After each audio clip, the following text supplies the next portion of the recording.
この番組はご覧のスポンサーの提供でお送りします。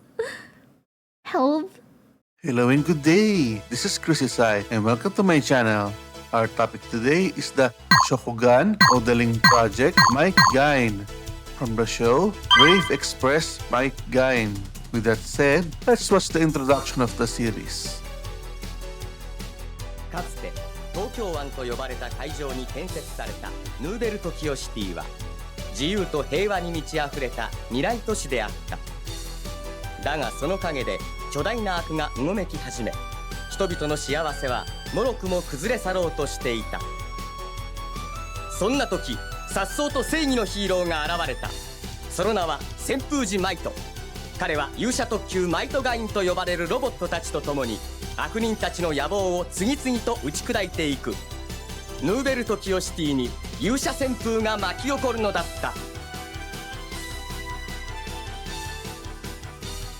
The interesting part about the Shokugan modeling project line is they sell their model kits in separate boxes. Like in today's example, SMP Mike Gaine comes in 3 boxes.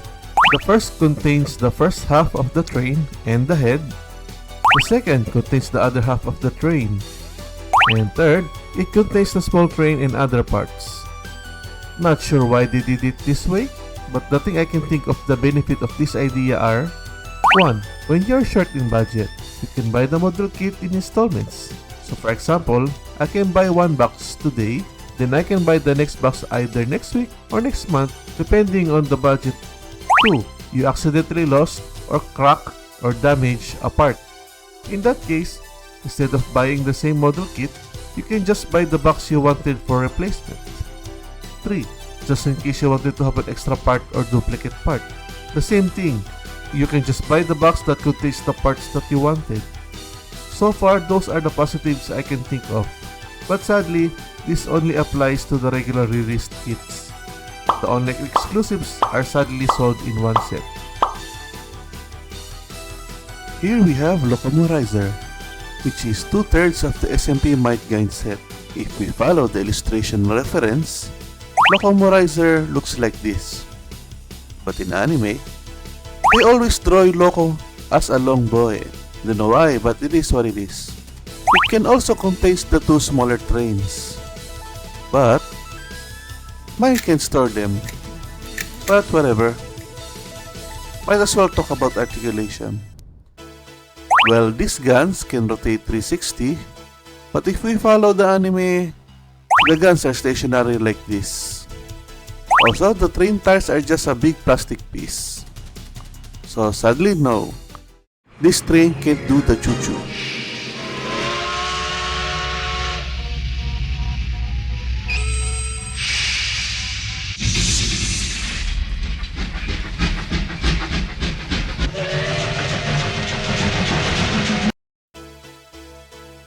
Here we have Mike Wing. It's where the main character, Senpuji Maito, pilots. He uses this train for scouting the city. Now let's go for the transformation. そしてマイトウィング、新幹線翼型車両から超電導ジェット機に変形。マッハ 1.5 で空を飛び、ガインとのコンビネーション攻撃で敵を撃つ。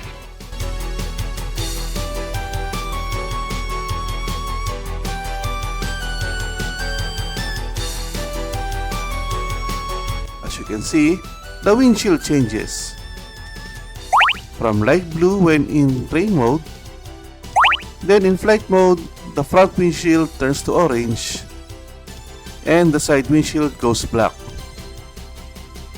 So technically, you can swap them too with the use of the stickers. Let's talk about articulation. The wings can flap, but if we follow the anime, it's stationary, so we are keeping it like this. Here we have Gaine, the train that transformed into a robot. And the same with Mike Wing, there are stickers to choose from. Now let's do the transformation. まずは特急隊のリーダーロボットガイン、新幹線のぞみ型車両から人型ロボットに変形。もちろん超 AI を搭載しており、人格すら持つスーパーロボットだ。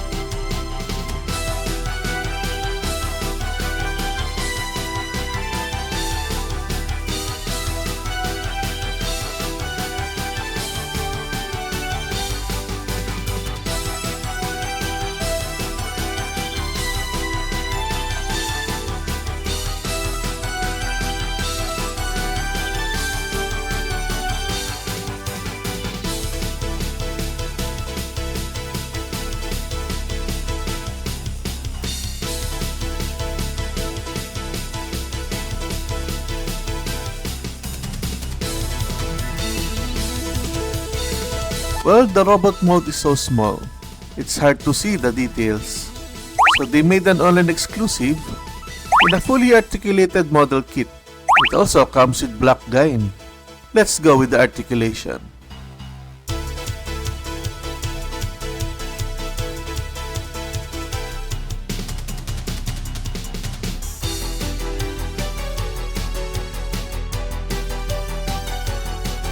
Last but not least, Gaine's special gun. ガインショット、新幹線型の活かしたビームガンだ。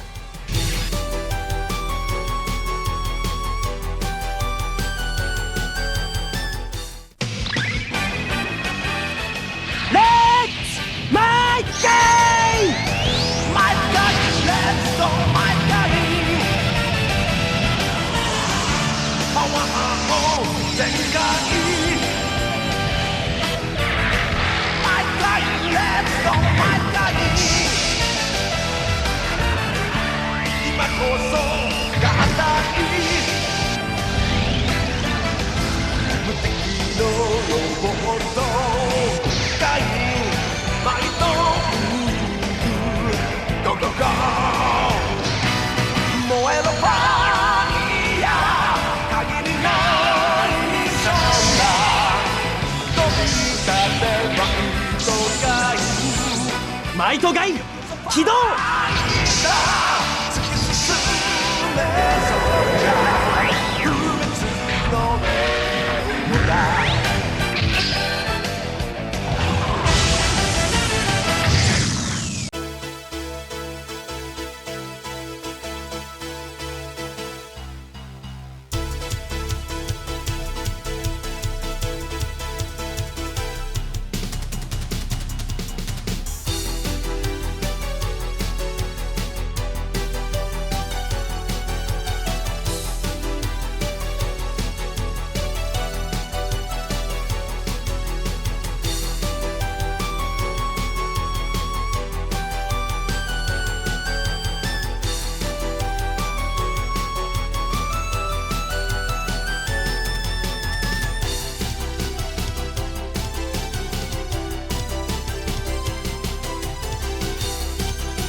Later on, the combination sequence will be shortened like this. The reason is a longer sequence is going to replace it later on in the series. And here is my Gaine. Comparing to the reference, so far it looks loyal to the source material, except the arms. Well, they gave you with these replacement arms, just to be anime accurate. And now it looks even better with those arms. Now time to tackle the articulation.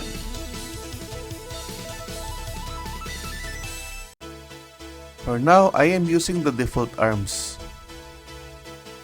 Head rotates 360. Head can move up but couldn't look down because this kit doesn't have a neck. This applies to both arms. The arm can move forward lunge. Torso can move forward. Thigh rotates 360. Waist area raises up and down. knee bend goes all the way to the back. Also, this big black part can move too, but I suggest just keep it this way. Here is forefoot pivot. Foot goes forward and backward. Upper body can rotate 360. Side skirts goes up and down. Side skirts rotates 360. Legs raises sideways this high. Here is for the perfect split. Front skirts moves up and down. Legs can be raised forward. Legs can go backward. Whole left arm rotates 360. Left hand can rotate 360. No elbow bend for this one. Left arm rotates 360. Right hands rotate 360. Right elbow can bend this far. Whole right arm can rotate 360. The replacement arms can bend. Hands rotates 360. Whole replacement arm rotates 360. Wrists rotates 360. And wrist can raise up and down. So the replacement arms comes with these closed or sword holding hands. For obvious reasons, I doubt the default hands can hold a sword. Also, it comes with two open hands, one right hand angled sword holding hand, and last but not least, one right pointing finger hand. To pause for Might Gaine's introduction whenever he appears.